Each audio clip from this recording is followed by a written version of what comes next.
Okay, the second pillar is nutrition. I'm drinking a Spindrift right now.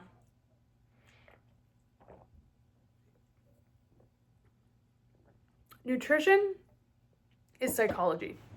And this is something I know to be true because I've been nutrition coaching and like personal training clients for like 10 years. So again, I like to speak on these things, especially on my channel, because I feel like this is information that people need to know. Like, number one, let's talk about like how to have the healthiest nutrition. Okay, so number one, if you are drinking alcohol, this is like baseline. This is like ground zero. Maybe you haven't worked out in 6 months. Maybe you just started with a trainer. I don't know, whatever it is. Maybe you're like on your journey, but you're plateauing. You're not really like seeing results. Okay. Step one, alcohol, gone. Has to go. I'm going to give you 1 drink a week. 1. If you really want it, you can have 1. Okay. But it's terrible for you. It's always going to inhibit your progress. It's always going to fuck up your sleep. It's always going to be a depressant, no matter how much people try to tell you it's a stimulant. It's not. It's always going to give you a puffy stomach. There's no healthy way to drink alcohol.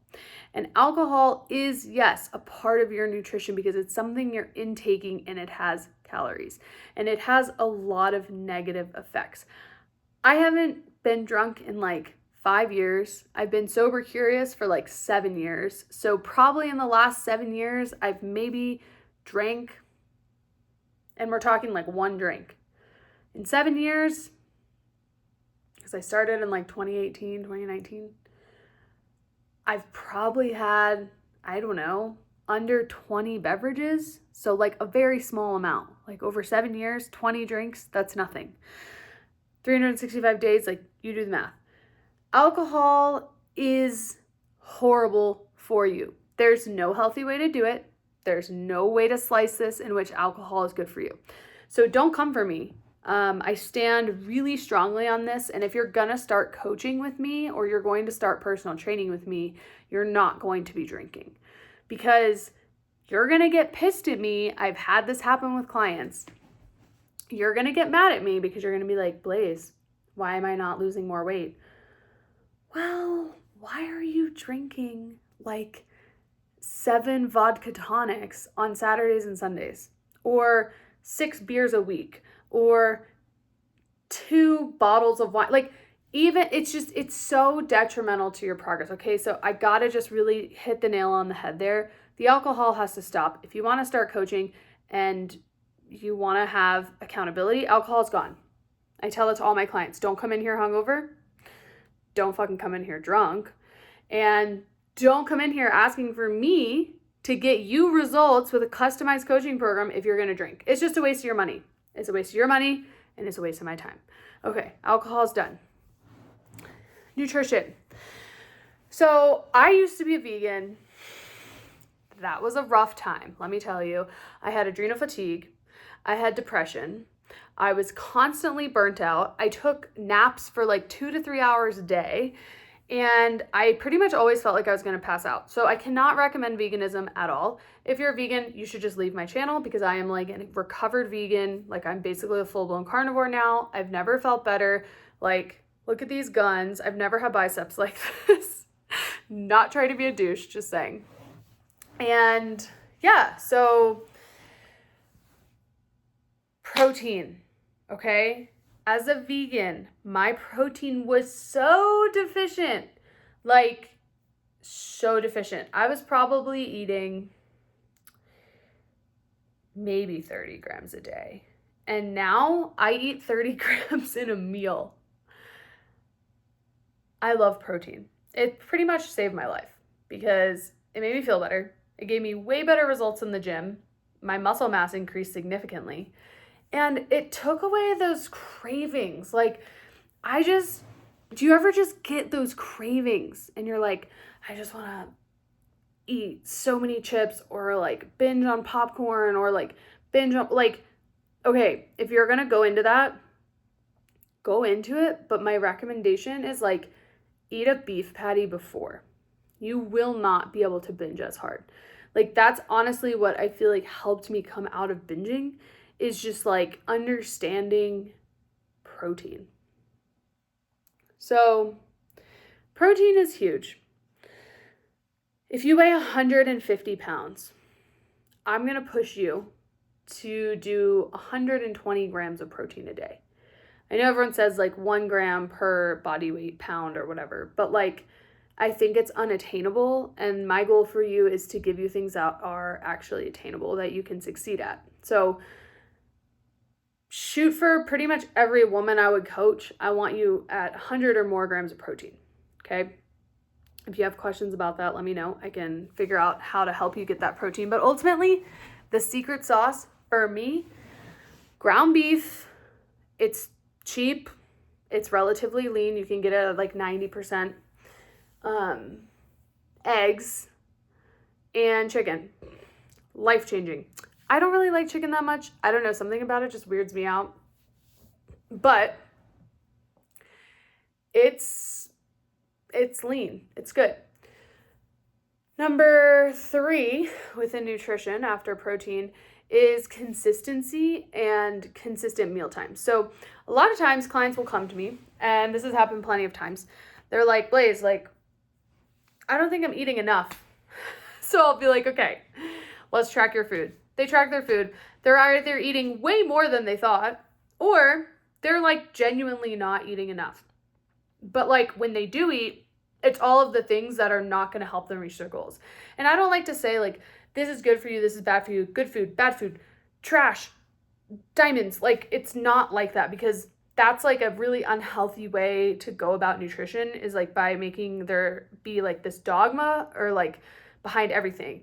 So for me, if I want chocolate, I'm going to find the healthiest chocolate I can find, the most well-sourced chocolate I can find, sweetened with like a non-processed sugar, a non-refined sugar, and I'm going to eat it because I don't want to restrict myself. So when you're thinking about like being consistent and having consistent meal times, you can't think of like, well, I'm only going to eat the good foods in the morning and then I'll eat the bad foods in the afternoon, or, oh, I'm going to eat sugar in the, like, no, just let go of all that verbiage from the 90s. This is like not 1995. We're not on the fucking Atkins diet. And find meals that are consistently delicious and good for you. So like for me right now, my favorite breakfast and like the healthiest thing I can eat that keeps me full for like 4 to 5 hours, which is crazy because when I was vegan, I was hungry all the time, is 3 eggs and like a 1/4 pound or a 1/2 pound of ground beef. That's going to get me like 35 to 40 grams of lean protein. It has plenty of micronutrients. And yeah, it just tastes really good. It's super satiating. I like finish my meal and I'm ready to start my day. So find something that has 20 to 30 grams of protein and like tastes good enough that you actually like look forward to eating it. And when it comes to like the littler things, like for me, creamer in my coffee, I'm not going to sacrifice that. I don't drink. I don't do drugs. I don't do substances. I don't smoke. Like a little bit of creamer in my coffee is not going to make or break me. Like people think, oh, like an egg has cholesterol. Like, well, it's like, stop. Like just take all the verbiage away from food, because we've pretty much been sold a lie by the food companies. Like they just want us to be fat, sick, and nearly dead. So as long as you know that, when you go to the grocery store, like, and you look at the food and you look at the ingredients, like you don't want to eat things that are terribly unhealthy for you because they're full of toxins which fuck up your metabolism. Like it's a whole other thing. I'm going to have to get into it more. Like eat things that are delicious and don't have that much like additives, that many additives, that much like gross like stuff in them. Like eat whole foods. Okay. And like the consistency piece is like eat them at the same times of day, because your body is a circadian rhythm functioning machine. That's why if you've been waking up at 10 a.m. your whole life, and then tomorrow you decide you're going to be a morning person, get up at 5, like it's going to suck for you. Just like with me, I'm an a morning person. So I hate talking to people after 9 p.m. Like I literally hate it. I'm like, don't speak to me. Don't look at me. I'm going to be in my bed. Like I don't want to be here. I don't go out to parties. Like my friends want to do things with me in the morning because they know that that's like the healthiest version of me, or like early evening. Like I love a dinner. But eat at consistent times.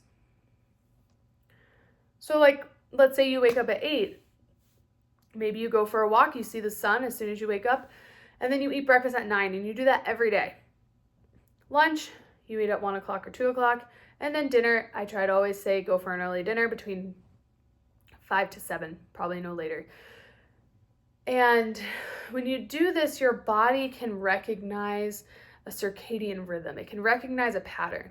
If you're sporadically eating, like, oh, I was too anxious, so I didn't eat for 12 hours, or, oh, I was so stressed out, so I just like binged ate at 9 p.m. and then didn't eat the next day and then starved myself and then binged, like just 3 meals a day, 1, 2, 3. Do they all have to be huge meals? No. For me, dinner typically tends to be lighter. Breakfast is always a big meal. Lunch is a medium, and then dinner is light. Unless I'm like climbing some fucking crazy shit and I come home and I'm like super hungry, or I'm out adventuring or being really active, then of course I'll eat a bigger dinner. But eat consistently throughout the course of the days, and you will see a difference in your body, and your metabolism will start to regulate, right? Because like when your metabolism is regulated, you're not gonna yo-yo. Like your weight's not gonna be like up and then down, and it's like it's gonna be like more stable. And if you're trying to lose weight, it's gonna like steadily go down, as opposed to the roller coaster, right? Just like your toxic ex, just like that toxic friend who's riding you on a roller coaster, up and down, bullshit. Just stop that. Go for the steady line. Steady line, steady line. Consistency, okay?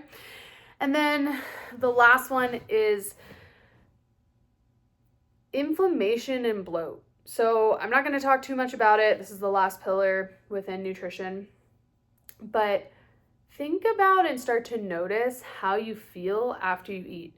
If you feel like that feeling of like, oh my God, I have like a baby inside of me, like pregnancy, you're probably eating something, either too much of it or it doesn't feel good for you. Like for me, it's like tomatoes, eggplant, nightshades, like that stuff makes me feel gross. When I eat clean ingredients, I'm not saying those aren't clean. I'm just saying for some people, like rice really makes them feel inflamed, or coconut makes them feel inflamed. Like listen to your body, because your body has signaling and it's going to tell you what's good for you and what's not. Like certain people I know probably thrive on rice. It's not for me. Like it energetically like doesn't, I don't know. I'm just not into rice right now. Sweet potatoes are probably one of my favorite carbs because they're low glycemic. They don't make me bloated. They fill me up, but like I don't get like the spike to the drop as you would if you had like a thing of Sour Patch Kids or something, or a super starchy pasta. So find things that don't make you feel inflamed and bloated, because if you're constantly bloated, you're probably not going to see the results you want. And the other piece of this inflammation and bloat is typically with like portion control. And portion control, I believe, happens when we start to leave our bodies. So we're like, I'm either going to numb out with food, been there. I'm going to like disassociate from what's on my plate. I'm going to eat standing up, which I'm super guilty of doing, and I'm kind of working on it right now, but it's mostly because I'm always like in a rush, which is this whole other thing. Slow living. Gonna talk about that soon. But like notice how you really feel when you're eating and connect to your food.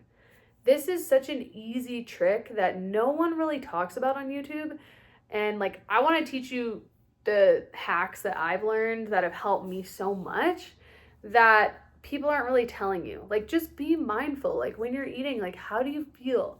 What's going on in your body? Like, how does your stomach feel? Sometimes you eat something and you're like, whoa, that does not feel good. Like, connect. Because if you're connecting, you're not going to like push yourself to that high bloat feeling. You'll be like, oh, I'm full. We want to get the body understanding natural hunger cues. So like when you aren't hungry anymore, you just stop eating. It's a crazy concept, but it works.